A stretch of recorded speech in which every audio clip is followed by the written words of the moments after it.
আসসালামু আলাইকুম রহমতুল্লাহ। আজকে পবিত্র জুমার দিন।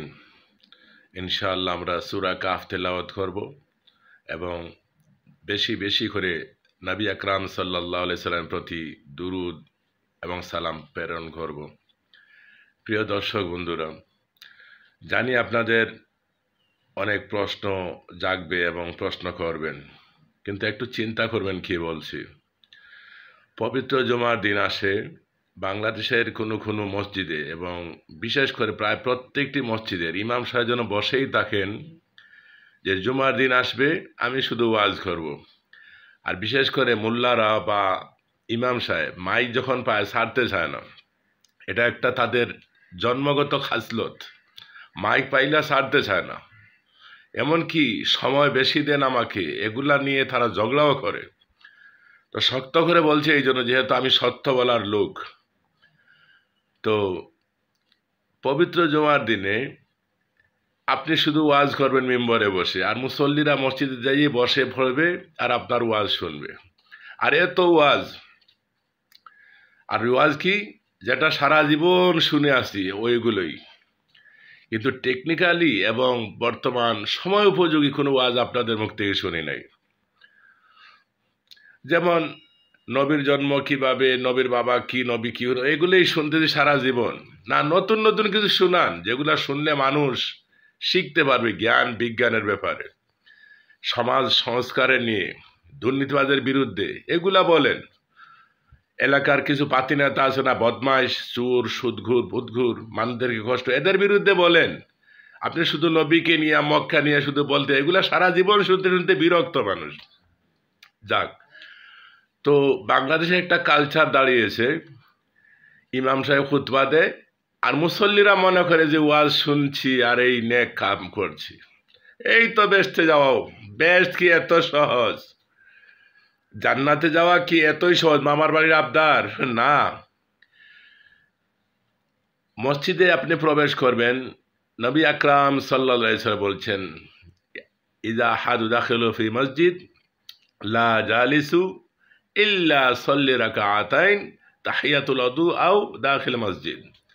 অর্থাৎ নবী আকরাম সাল্লাল্লাহু আলাইহি ওয়াসাল্লাম যদি বলছেন, কেউ যদি মসজিদে প্রবেশ করে তার উচিত হবে সে 2 রাকাত তাহিয়াতুল ওযু অথবা মসজিদে প্রবেশ করে যে 2 রাকাত নামাজ পড়ে সে বসবে। তো এখন কিছু মোল্লারা বাংলাদেশে বলে এটা হচ্ছে সুন্নত। তো আপনি কি সুন্নতের খিলাফ করবেন, নবী সাল্লাল্লাহু আলাইহি সাল্লামের কথার বিরুদ্ধে যাবেন? এটাই তো হচ্ছে বেজাল আমল। তো যেখানে নবী আকরাম সাল্লাল্লাহু আলাইহি সাল্লাম বললেন বসা যাবেই না, 2 রাকাত নামাজ পড়তেই হবে। তো ইমাম সাহেব খুতবা দিচ্ছে, বাংলাদেশে যাই এই মসজিদে প্রবেশ করে বসে যায়, এটা কোথায় পাইছেন? এটা অবশ্যই খারাপ সিস্টেম। ইমাম সাহেবদেরকে বলছি, আপনারা সমাজ নিয়ে কথা বলেন, জাতি নিয়ে কথা বলেন, চরিত্র নিয়ে কথা বলেন, ঈমান নিয়ে কথা বলেন। আলহামদুলিল্লাহ, আপনাদের দ্বারাইতেই মানুষ আদব শিখছে, শিক্ষা নিয়েছে, তাই না? ইসলাম জানছে।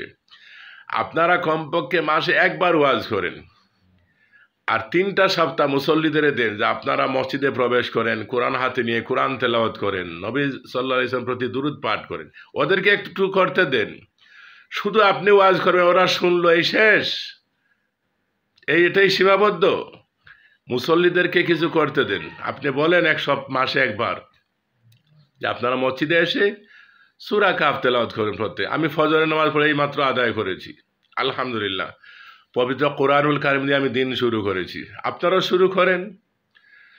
এখন জুমার আগ পর্যন্ত যতটুকু সময় পাবো, যতটুকু পারি দুরূদ শরীফ পাঠ করব নবী সাল্লাল্লাহু আলাইহি ওয়াসাল্লামের প্রতি। আল্লাহ রহম করবে। এটাই তো সিস্টেম। যত তাড়াতাড়ি পারি মসজিদে দ্রুত যাব, এটাই তো সিস্টেম। তো আমি আচ্ছা, মসজিদে খুতবা দেন। মসজিদে খুতবা হয় মেম্বরে 2টা, আপনি দেন 3টা। এটা কি আবার আরেকটা উল্টা সিস্টেম না? নবী করিম সাল্লাল্লাহু আলাইহি ওয়াসাল্লাম মেম্বরে দাঁড়িয়ে 2টা খুতবা দিতেন, আর আপনি দিচ্ছেন 3টা খুতবা। খুতবা মানে কি? খুতবা হলো আরবি শব্দ। খুতবা মানে হচ্ছে বক্তৃতা, লেকচার, ভাষণ। আর ইংলিশে কি বলে? ইংলিশে বলে লেকচার, বাংলা বলে বক্তব্য। তো যেটা আপনি বক্তব্য দিচ্ছেন মেম্বরে দাঁড়িয়ে আরবিতে, সেটাই তো খুতবা। তো আপনি খুতবা দিচ্ছেন 3টা, নবী সাল্লাল্লাহু আলাইহি ওয়াসাল্লাম দিচ্ছেন 2টা। কি ভাই, অবাক হলেন? এগুলো একটু সরিয়ে আনেন।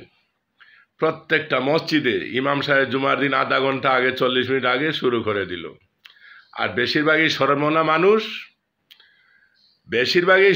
মানুষ, বিশেষ করে সিলেটে বারবার দুরুদ পড়ে আর এই মানুষদেরকে কান্নায় আবেগী। ইমাম সাহেব সালাম ফিরায় আসসালামু আলাইকুম রহমতুল্লাহ, আসসালামু আলাইকুম রহমতুল্লাহ বলে আল্লাহুম্মা সাল্লি আলা সাইয়্যিদিনা মুহাম্মদ। আরে ভাই, নবী সাল্লাল্লাহু আলাইহি ওয়াসাল্লামের সালাম ফিরানোর পর তিনি আস্তাগফিরুল্লাহ 3 বার পড়তেন, আল্লাহুম্মা আনতাস সালাম ওয়া মিনকা সালাম দোয়া পড়তেন, আয়াতুল কুরসি পড়তেন। আর আপনি বলছেন দুরূদ শরীফ। আপনি সারাই তো উল্টা করছেন। এরপরে আরেকটা খাসলত আছে বাংলাদেশে, খুতবা চলন্ত অবস্থায় ইমাম সাহেব যখন লাস্টের খুতবা দেন তখন মসজিদের ওই বালতি ওইটা হাঁটাইয়ে দেয়। নাউজুবিল্লাহ মিন যালিক। খুতবা চলন্ত অবস্থা আপনি আঙ্গুল দিয়ে আঁকি করতে পারবেন না, কারোর সাথে কথা বলতে পারবেন না, কোনো কাজ করতে পারবেন না। তো খুতবা চলন্ত অবস্থা আপনি পকেট থেকে টাকা বার করছেন, এটা 10 টাকা না 20 টাকা, এগুলা কথাবার্তা বলছেন, এগুলা কি জায়েজ? সুতরাং মসজিদে চাঁদা উঠাবেন, লিল্লা উঠাবেন, আল্লাহর ওয়াস্তে উঠাবেন, ভাই নামাজের পরে এগুলা করেন অথবা খুতবার আগে এগুলা করেন। আমি জানি না মুসলমানদের হলো কি। কথাগুলি বললাম কষ্ট হতে পারে, তাই না? অনেকে বিশেষ করে যারা মূর্খরা ইশারি উল্টাপাল্টা কমেন্ট করবেন। আর যারা সচেতন, আমি আলিম উলামাদের বক্তব্য চাই। আলিম উলামারা যারা আপনারা মন্তব্য করবেন, ওই ফেসবুক আইডি একটা বানিয়ে নিছে অন্য লোকদের মাধ্যমে, আর সে ঈশা মূর্খের মতো কমেন্ট করবে। এই মূর্খ লোকের কমেন্টগুলো দেখতে যাই না। নবী সাল্লাল্লাহু আলাইহি ওয়াসাল্লামের হাদিস মসজিদে প্রবেশ করেই 2 রাকাত নামাজ পড়তেই হবে। তো সেখানে আপনি মুসল্লিদের বসিয়ে দিচ্ছেন, আপনার মুনাজাত শেষ, লম্বা চূড়া, আপনি তো আর মাইক ছাড়েন না, লম্বা চূড়া মুনাজাত করলেন, তারপরে বললেন 4 রাকাত পড়েন। নবী সাল্লাল্লাহু আলাইহি ওয়াসাল্লামের সুন্নতের বিপরীত করলেন। এটা সিস্টেম নয়।